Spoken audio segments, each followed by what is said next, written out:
0997.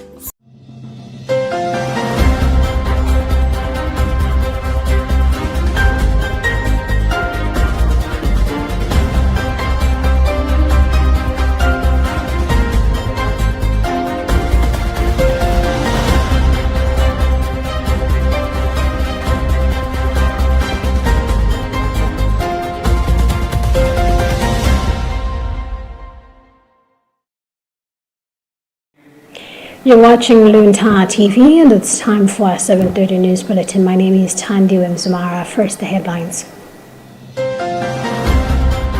Pope Leo XIV emphasizes the importance of fraternity in human life. Registrar of Political Parties records 196 campaign misconduct complaints, with majority filed before September 16th general elections. Government backs competence-based science, technology, engineering and mathematics curriculum.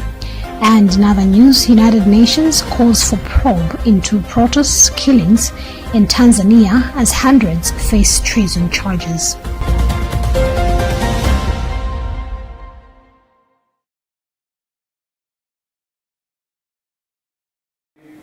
We do have the details of these stories and more, to stay with us.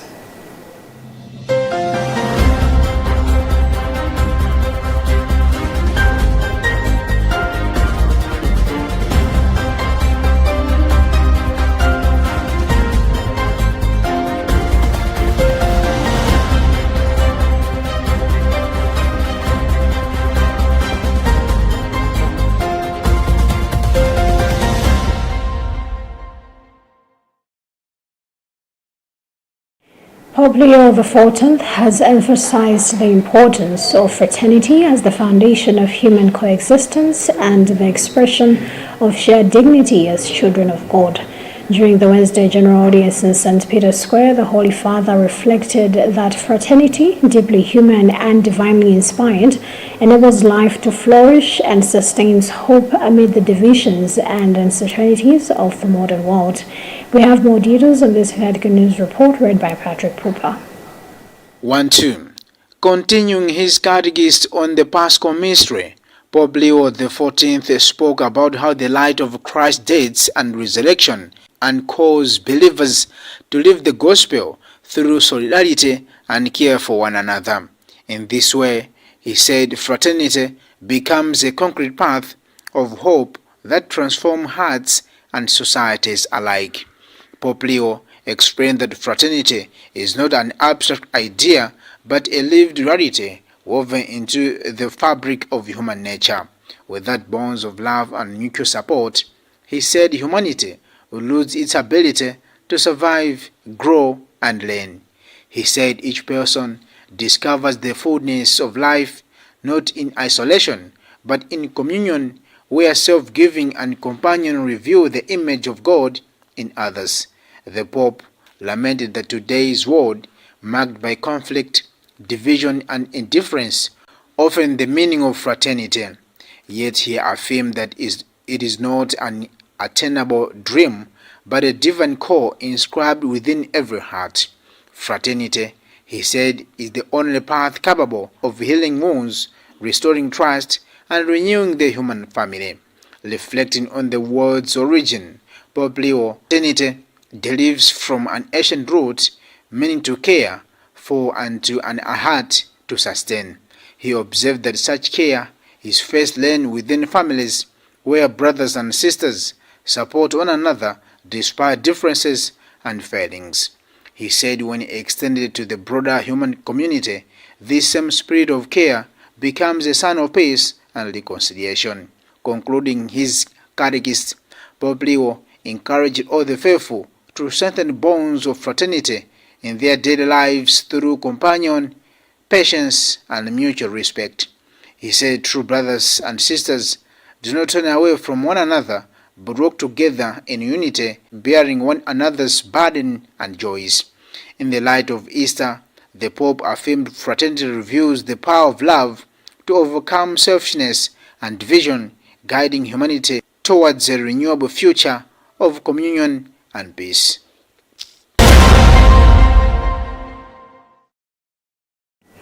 The Office of the Registrar of Political Parties has registered a total of 196 complaints related to campaign misconduct and violations of the Political Parties Act and its regulations during the September 16th general elections. Registrar of Political Parties Kizito Dentani disclosed the figures during a press briefing in Lilongwe on Wednesday, noting that the complaints were received both before and after the polling day. According to Dentani, 146 complaints were lodged prior to the September 16th elections, while 43 were received after the elections. Phyllis Chizombe has more details in this report. Dentani said 7 of the complaints were later withdrawn, leaving 188 active cases.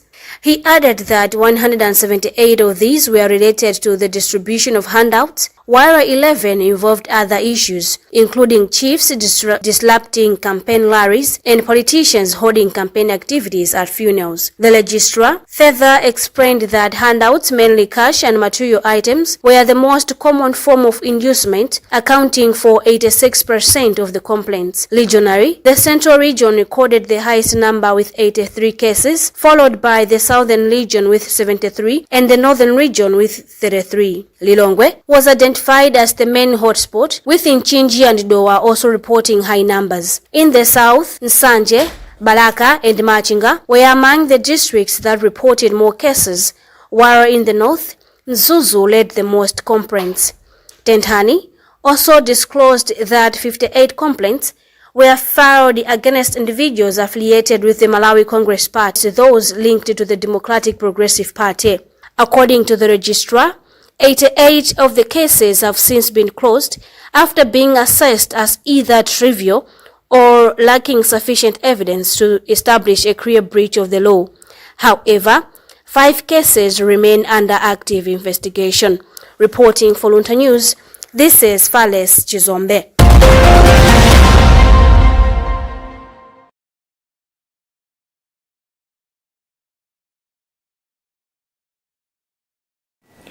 Minister of Transport and Public Works Feston Gauba has revealed that the government is in discussions with China and Germany on plans to replace the 70-year-old MV Ilala vessel as part of broader efforts to improve the transport sector in Malawi. Gauba made those remarks on Wednesday after delivering a ministerial statement in Parliament where he outlined government initiatives aimed at shifting bulk goods transportation from road to railway and water transport to enhance efficiency and reduce costs. In an interview, Gauba confirmed that China and Germany are the two countries currently engaged in talks regarding the vessel's replacement project.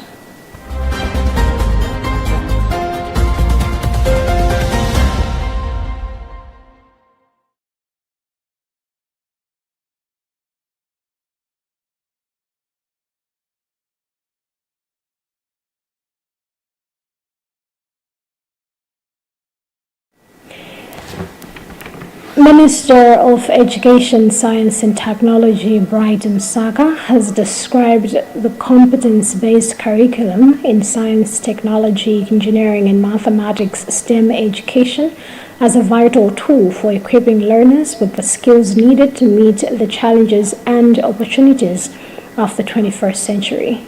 Msaka made these remarks while presiding over a gathering of STEM researchers, educators, policymakers, and representatives from NGOs in Lilongwe, where participants are sharing innovative ideas and best practices to enhance the teaching and learning of mathematics, science, and technology. Meanwhile, Professor Benson Banda, president of the Strengthening Mathematics and Science Education in Africa, SMAS, said African countries are increasingly taking bold steps to assert their leadership in STEM education across the continent. Robert Edward has more details in this report. Bringing together delegates from 18 countries across Africa, the Conference on Science, Technology and Mathematics Educators in Africa, COMSTEDA, is said to, among others, expected to push for decolonization of the STEM curriculum to more practical than theory to provide solutions for Africa.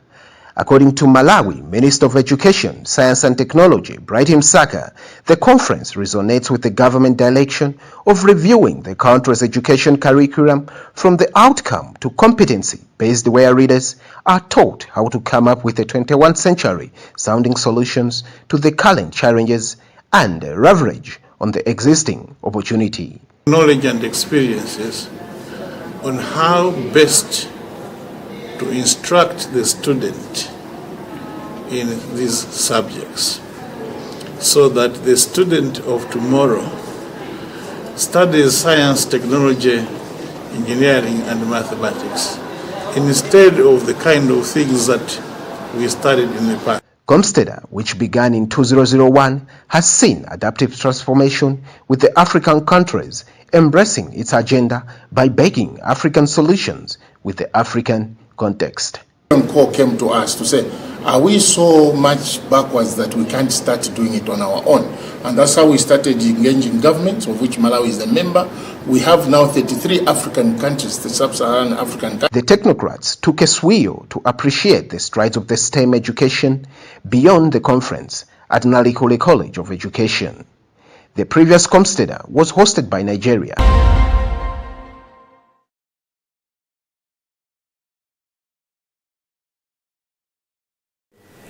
You're still watching news coming to you live from Bishop Navy Media Center, and today with me, Tandi Wemzumara. But before we proceed, let's have another look at the headlines. Pope Leo XIV emphasizes the importance of fraternity in human life. Registrar of Political Parties records 196 campaign misconduct complaints, with majority filed before September 16th general elections. Government backs competence-based science, technology, engineering and mathematics curriculum. And in other news, United Nations calls for probe into protests, killings in Tanzania as hundreds face treason charges.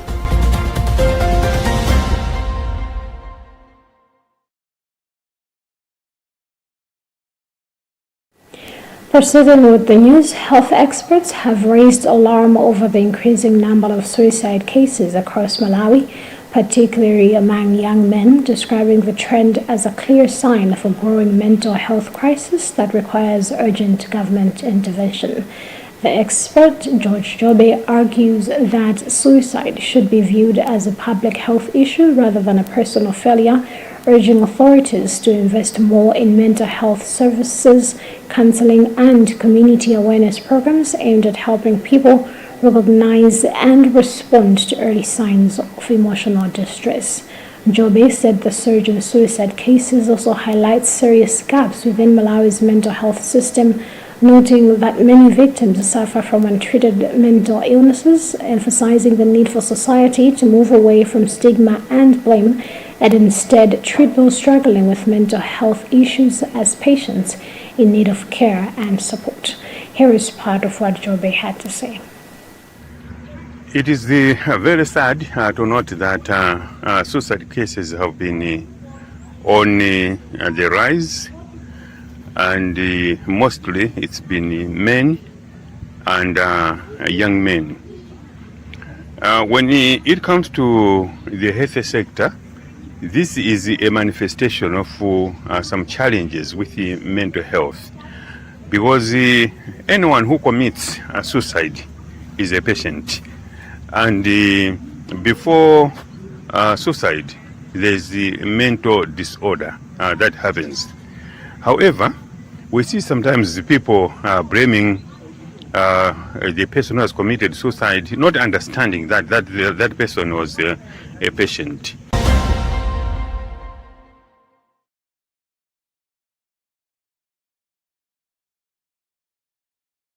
The Center for Democracy and Economic Development Initiative, CIDED, has reaffirmed its commitment to championing the rights of Malawians and amplifying the voices of the voiceless.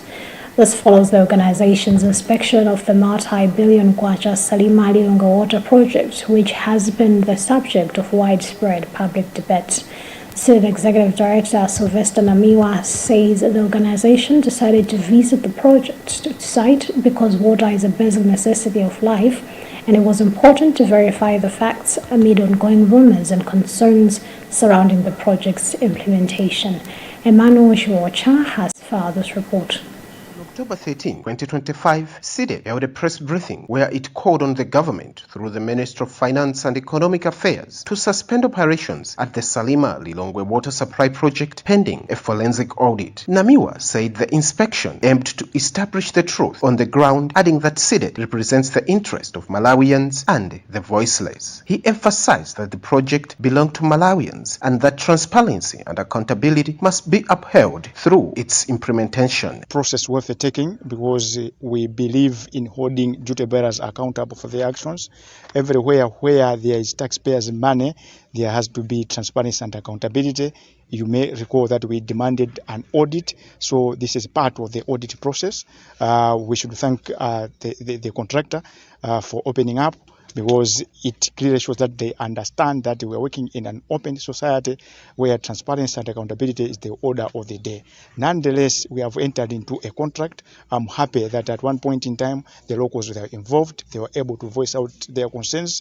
They have made commitments. We'll be coming back to check if whatever they have promised is going to materialize. Meanwhile, the Director of Finance at Kato Civil Group Company, which is implementing the project, appreciated SIDE's visit. He assured Malawians that Kato is working professionally to ensure the project is completed on time and deliver quality infrastructure. Pili added that Salima Lilongwe Water Project is a massive undertaking that requires expertise and commitment to provide reliable and sustainable access to water for the people of Salima and Lilongwe. Launched in 2016, the project is expected to be completed in 2027. Of orders where they will stop us to work and all that. That's why we then took a decision to say we cannot be having battle in the courts. We invited the SIDED through Namio and his team. They then said, oh no, we also wanted to come to site and appreciate. As you have seen them coming, even if they wanted to say want to stop the project, they've seen the need of this project themselves now on the ground to say this project is needed as of yesterday. I think you have seen them in their comments on the pipeline along the way to say, no, can we not do it quicker? Can we not done? If we done it earlier, we could have not resolved the issues of waters in Long. This is a testament that in as much as they're civil society, they're also representing people. And they also need the need of people, which is water is a basic right. Should make sure that the water is available in Lilongwe from Salima. And I'll tell you from what we've engaged with them, they also want the water to be there. SIDED has reaffirmed its commitment to ensure monitoring key national projects to ensure that public resources are used responsibly. The organization says it will keep holding authorities and its contractors accountable so that Malawians benefit from quality and transparency development initiative. For Luntha News in Lilongwe, this is Emmanuel Chiwocha.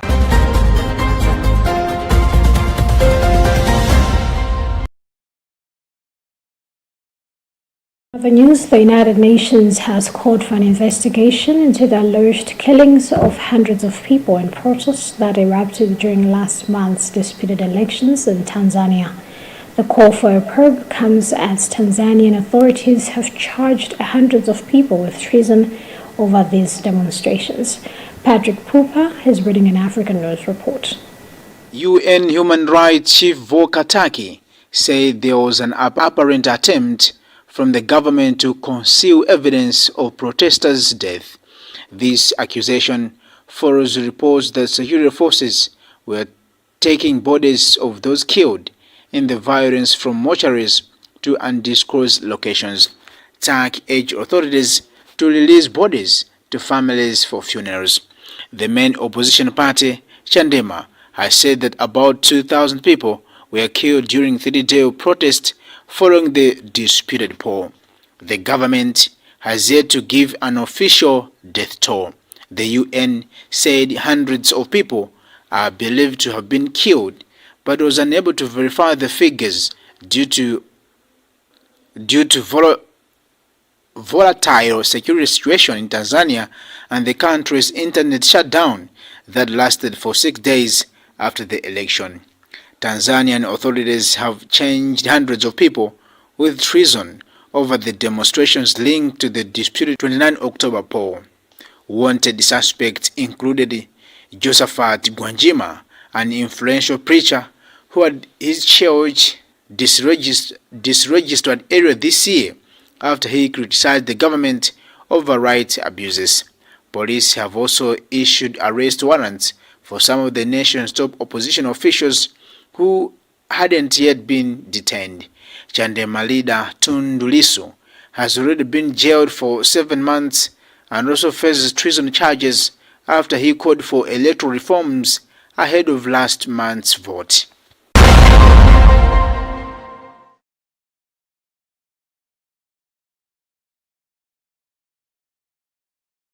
And that's about what we had time for in this edition of our news bulletin. But before we go, here's a reminder of the headlines.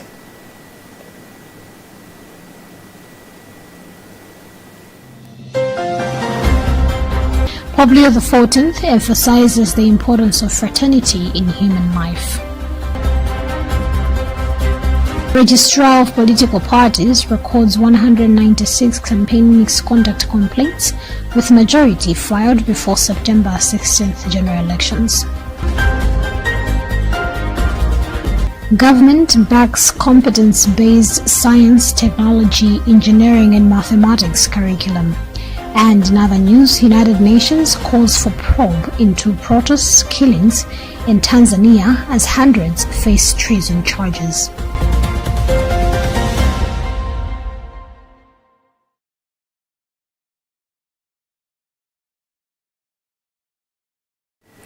My name is Tandi Wemzwara. Thank you for keeping me company and continue following the rest of our programs right here on Luntha TV. Goodbye for now.